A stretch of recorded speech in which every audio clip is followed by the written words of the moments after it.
20 এপ্ৰিল 2026 অব্যক্ত মুৰলীৰ আধাৰত নতুন বছৰত বাবাৰ সমান হোৱাৰ বাবে দেহী অভিমানী হৈ থকাৰ স্বভাৱক স্বাভাৱিক বনোৱাৰ যোগাভ্যাস কৰিম। ওম শান্তি। মই বাপ দাদাৰ মৰমত বুৰ গৈ থাকোঁতা সন্তান হওঁ। মই পৰমাত্মাৰ মৰমেৰে মৰমৰ আৱৰণেৰে জিলিকি আছোঁ। মই পৰমাত্মাৰ মৰমৰূপী বিমানত উৰি আছোঁ। এই নতুন বছৰত বাপ দাদাই মোক তিনিটি অভিনন্দন দি আছে। এটি নতুন জীৱনৰ অভিনন্দন, দ্বিতীয়টি নতুন যুগৰ অভিনন্দন আৰু তৃতীয়টি বাবা আৰু পৰিবাৰৰ সৈতে মিলনৰ অভিনন্দন। মোৰ নয়নত আৰু অন্তৰত এয়াই উৎসাহ আছে যে নতুন যুগ আহিল মানে আহিল। নতুন যুগত জিলিকি থকা পোচাকযোৰ মোৰ সন্মুখত স্পষ্ট হৈ দেখা দি আছে। বাপ দাদাই মোক পুৰণি জগতৰ লগে লগে পুৰণি স্বভাৱ সংস্কাৰকো বিদায় দি নতুন জগতলৈ যাবৰ বাবে উপহাৰ দি আছে। এনেকুৱা সোণালী পৃথিৱীৰ উপহাৰ বাপ দাদাই মোক দিছে, য'ত কোনো অপ্ৰাপ্ত বস্তু নাই। মই আত্মাই সোণালী পৃথিৱীৰ অধিকাৰী হৈ গৈ আছোঁ। বাবাৰ নিৰ্দেশ অনুসৰি মই সকলো আত্মাকে সোণালী পৃথিৱীৰ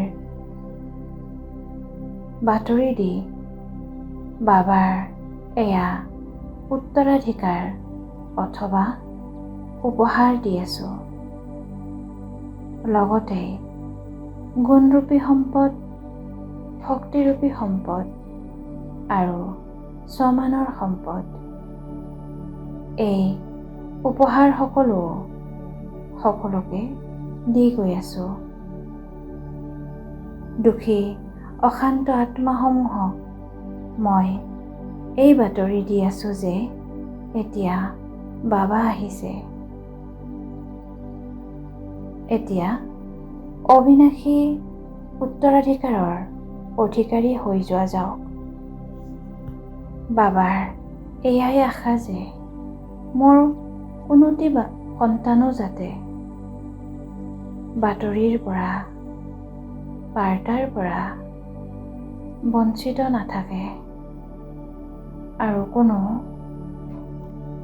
অভিযোগো যাতে নিদিয়ে যে আমাৰ বাবা আহিল কিন্তু আমি গমেই নাপালোঁ। মই বিশেষ দয়ালু আৰু কল্যাণকাৰী স্বৰূপ ধাৰণ কৰি সকলোকে বাৰ্তা দি আছোঁ। বাবাই মোক দেখি বা সন্তান বা গীত গাই আছে। মই অন্তৰত এয়াই উৎসাহ আহি আছে যে মই বাবাৰ সমান হ'বই লাগে। সেইবাবে লক্ষ্য অনুসৰি সমান হোৱাৰ লক্ষণ ধাৰণ কৰি মই তাৰ ওপৰত বিশেষ গুৰুত্ব দি আছোঁ। মই চেহেৰা আৰু চলনৰ দ্বাৰা সেই লক্ষণসমূহ প্ৰকট কৰি আছোঁ।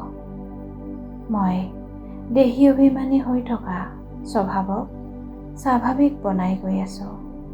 যিদৰে ব্ৰহ্মা বাবাই ইমান ডাঙৰ পৰিয়ালৰ দায়িত্ব থকা সত্ত্বেও বাস্তৱিক স্বভাৱ দেহী অভিমানীৰ বনাইছিলে, এনেদৰে ময়ো বাবাক অনুসৰণ কৰি আছোঁ।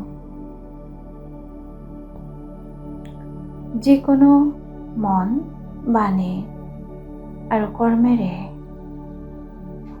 কৰ্তব্য পালন কৰি থাকোঁতেও মোৰ সদায় এয়াই স্মৃতি থাকে যে কৰাবনহাৰ বাবাই কৰাই আছে, মই কৰণহাৰ হওঁ, ট্ৰাষ্টি হওঁ, মালিক শিৱ বাবা।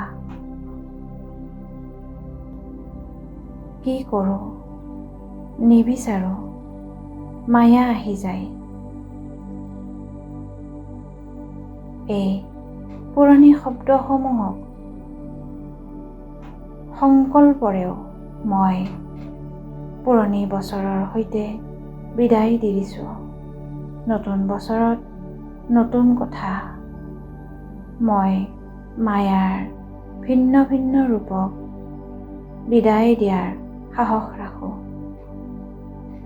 বাপ দাদাৰ এই মহাবাক্য মই সদায় মনত ৰাখোঁ যে যি হ'বলগীয়া আছে হঠাৎ হ'ব, সেইবাবে বহুকালৰ অভ্যাস লাগে।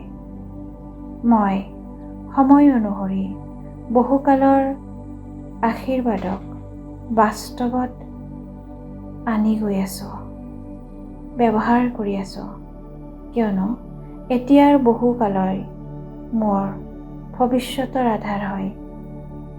এই অভ্যাসক যিমান পাৰোঁ সিমান বঢ়াই গৈ আছোঁ। বাপ দাদাই মোক বহুত শ্ৰেষ্ঠ স্বৰূপত দেখে। বাবাই মোক সমানৰ বহুত ডাঙৰ মালা দি আছে। মোৰ এই নিচা থাকে যে স্বয়ং বিশ্বৰ সৰ্বশক্তিমান কৰ্তা হৰ্তাই মোক এই সমান দিছে। সমানৰ মালা সংগম যুগৰ প্ৰাপ্তি হয়। এই নতুন বছৰত মই মোৰ এটি এটি দিন নতুন উৎসাহ আৰু উদ্দীপনাৰে সৈতে পালন কৰি গৈ থাকিম। এটি এটি দিন উৎসৱৰ সমান হ'ব। ব্যৰ্থ সংকল্পক মই সম্পূৰ্ণৰূপে বিদায় দি আছোঁ। ব্যৰ্থৰ নাম চিহ্নও সমাপ্ত কৰি আছোঁ। মোৰ প্ৰতিটো সংকল্প সমৰ্থ। বাপ দাদাই মোৰ সদায় সংগী হয়। মই বাপ দাদাৰ শ্ৰীমতৰূপী হাতত হাত দি প্ৰতি খোজে আগবাঢ়ি গৈ আছোঁ। ওম শান্তি।